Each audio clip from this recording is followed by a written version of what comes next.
After 3.5 years, federal prosecutors have dropped their investigation into fraud and misuse of federal money at Buffalo City Hall.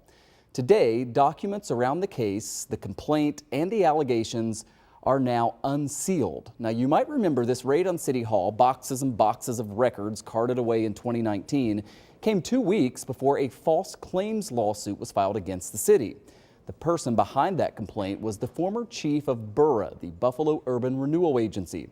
Her name is Nona Watson, and her whistleblower case accused city officials of steering grants to favored developers and some staff double dipping on pay. Well, now after years of filing extensions, we've learned that federal prosecutors will not intervene and will no longer pursue the case.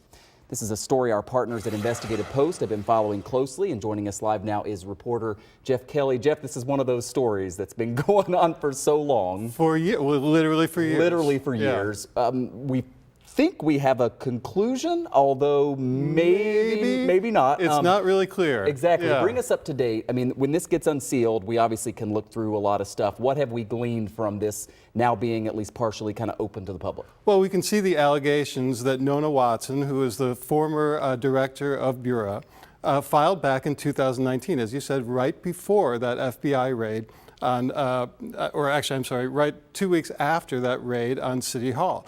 Now, what she alleges, they're allegations we've heard about the city's misuse of federal anti-poverty funds before, that they use the money to pay city employees and BURA employees to do regular city work, not working for the federally funded programs that money is supposed to be used for, but also that they steered money towards favored developers for their projects.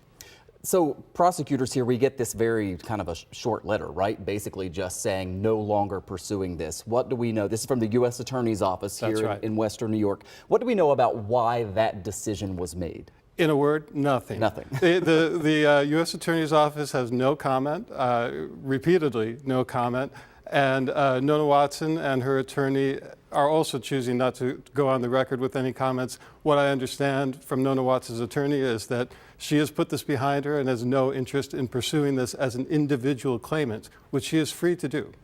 Yeah, and that's sort of the kind of what's next part of this, right? It's not that this is completely over. I believe that if she decided to continue to pursue this, there would be options for her to try to do that, but she's not really commenting or giving an indication. I don't think she doesn't even live here anymore, right? No, she doesn't. She lives out of state. She's working out of state. She has moved on.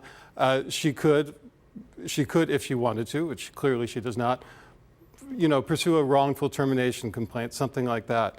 It is worth noting that several attorneys have told me that they don't see necessarily a link between the raid on BURA's offices and this lawsuit.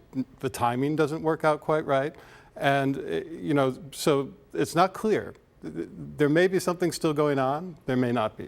Yeah, and I don't want to get too speculative into that, but Sure. As you look at this, I mean, they were 2 weeks apart, so many people drew different comparisons there. We talk about the cloud hanging over City Hall. Anytime you see FBI agents going in and removing tons of boxes and documents and files and all of this, what do we know then, if anything, about any ongoing investigations or probes? Again, we know nothing. Yeah. All we know is that that this complaint, this claim under the Federal False Claims Act, this has been dropped. The federal government has said we are not going to pursue it any further. Nona Watson, if you'd like to pursue it as an individual, you can.